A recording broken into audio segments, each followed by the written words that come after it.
DN English class में स्वागत है। Dear learners, today we will learn on, on to and upon. On to and upon ये तीनों prepositions है। On का मतलब ऊपर, ऑन टू का मतलब भी ऊपर और अपॉन का मतलब भी ऊपर होता है। अभी हम जानेंगे ऑन का इस्तेमाल कैसे होता है।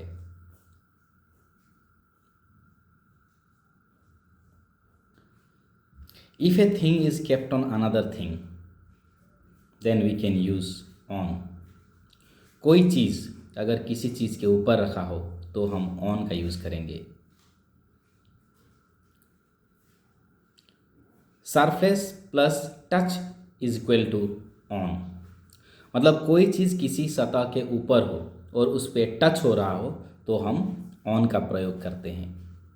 जैसे the book is on the table. Table के ऊपर किताब है, मतलब टेबल में किताब का टच हो रहा है। कोई भी चीज़ किसी के ऊपर टच होता है तो हम ऑन का यूज़ करेंगे। Another example I can say the paper is pasted on the wall. Paper को वॉल में चिपका दिया गया है। ठीक है, तो वहाँ भी हम ऑन का यूज़ करेंगे। और कभी कभी मूवमेंट में भी हम ऑन का यूज़ करते हैं। जैसे I am running on the playground, I am running on the road. The paper boat is floating on the water. Now, I would like to show you the written notes. अब हम आपको जो notes में लिखा हुआ है उससे on का प्रयोग के बारे में समझाने की कोशिश करेंगे। ठीक है। Now look at the writing. On physical contact plus same surface. मतलब कोई भी चीज़ किसी चीज़ के ऊपर हो और सरफेस सेम हो तब ऑन का यूज़ करते हैं। जैसे the phone is on the table. Table के ऊपर फ़ोन है, मोबाइल है। Your name is written on the wall. Wall के ऊपर आपका नाम लिखा हुआ है।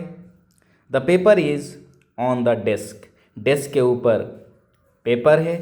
I am sitting on the bench. मैं बेंच के ऊपर बैठा हुआ हूँ। The cat was sitting on the table. बिल्ली टेबल के ऊपर बैठा हुआ था। He was sitting on the horse. वो घोड़े के ऊपर बैठा हुआ था। The book is lying on the table. किताब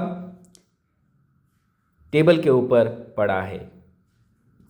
तो यहाँ देखिए ऑन स्टैटिक फॉर्म में यूज़ हुआ है, मतलब ये मूवमेंट नहीं है। इधर किसी भी चीज़ किसी सतह के ऊपर जब रखे हैं तो यहाँ मूवमेंट नहीं है, तो स्टैटिक फॉर्म में ऑन का यूज़ होता है। अभी हम मोशन फॉर्म में देखेंगे ऑन का यूज़ कैसे हो रहा है। We are walking on the floor. हम फ्लोर के ऊपर पैदल चल रहे हैं। The children are playing on the playground. बच्चे लोग प्लेग्राउंड में खेल रहे हैं। Leaves are floating on the water. पत्तियाँ पानी के ऊपर तैर रहा है। They are running on the road. वे लोग रास्ते पर दौड़ रहे हैं। He is jumping on the bed. वह बिस्तर पर उछल रहा है। We came here on foot. हम यहाँ पैदल आए थे। So dear learners, I hope you have seen the use of on. On can be used either on motion or without motion. Movement में भी हम ऑन का यूज़ कर सकते हैं और स्टैटिक फॉर्म में भी ऑन का यूज़ कर सकते हैं। अभी आप लोगों को ऑन टू के बारे में बताऊंगा। ऑन टू एक प्रपोजिशन होता है।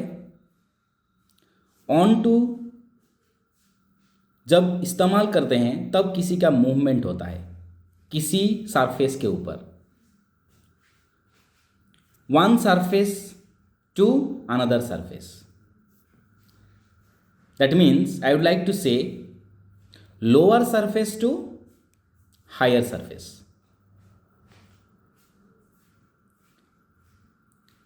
जैसे the cat jumped on to the table, बिल्ली टेबल के ऊपर कूदा।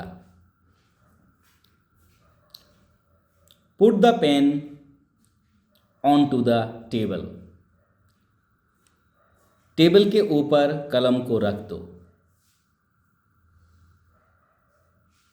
ही climbed on to the horse, वो घोड़े के ऊपर चढ़ गया।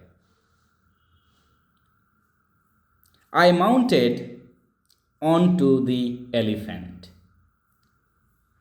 तो आपको समझ में आ गया होगा ऑन का इस्तेमाल कभी भी मूवमेंट जब होता है lower surface to upper surface. Is that clear?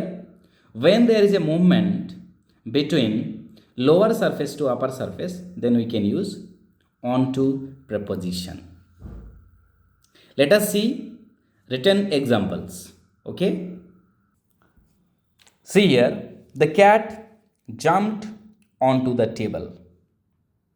Okay, jumped onto the table, one surface to another surface in motion form. He mounted onto the horse. I climbed onto the elephant. The cat jumped onto the bed and it started jumping on it. ये statement को थोड़ा गौर कीजिए। Look at the statement once again. The cat jumped on to the bed and started jumping on it. Here you can see, पहले cat तो बिस्तर पे ऊपर कूद गया था, उसके बाद वो उधर ही जंप करने लगा। मतलब पहला मूवमेंट सरफेस चेंज था, one surface to another surface, but here you can see there is no change of the surface. Surface का कोई भी परिवर्तन नहीं है। अगर सरफेस का कोई भी परिवर्तन नहीं है, एक ही सरफेस पे कोई दौड़ रहा है, कोई जंप कर रहा है, तो हम ऑन का यूज करेंगे। It started jumping on it. As I stepped on to the stairs I slipped, moving towards upward, ऊपर के ऊपर और जाना। As I stepped on to the stairs I slipped. Please put the pen on to the table, table के ऊपर किताब को रख दो। Okay, here we have used on to preposition. Let us see the use of upon preposition. Now upon is also a preposition. So upon का इस्तेमाल भी हम ऊपर होने के सेंस में यूज करते हैं।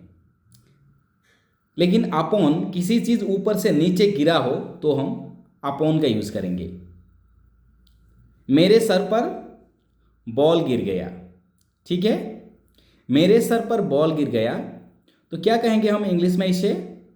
The ball has fallen upon my head. Okay, the ball has fallen upon my head. तो आपको मालूम हो गया होगा अपॉन का इस्तेमाल कोई भी चीज़ अगर ऊपर से नीचे की ओर गिरता है तो हम अपॉन का यूज करेंगे। The ball fell upon his head, the book fell upon the table. Okay, the book fell upon the table, अगर टेबल के ऊपर कुछ चीज़ गिरा हो तो अपॉन यूज करेंगे। The tiger pounced upon the boy, the tiger pounced upon the boy. An apple fell upon my head. तो अपॉन का इस्तेमाल कोई भी चीज़ अगर किसी से ऊपर गिरा हो तो, ठीक है, तो हम अपॉन का यूज करेंगे। Let us see the in written form what is written here. You can see here the ball fell upon his head. Upon का यूज भी मूवमेंट में होता है, ठीक है।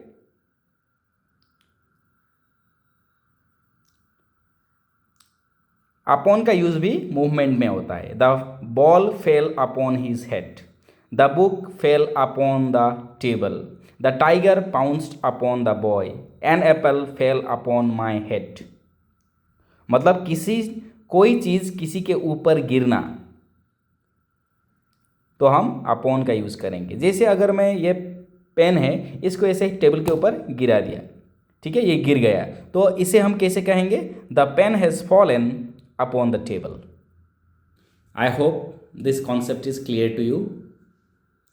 We have understood the concept clearly on, upon and on to.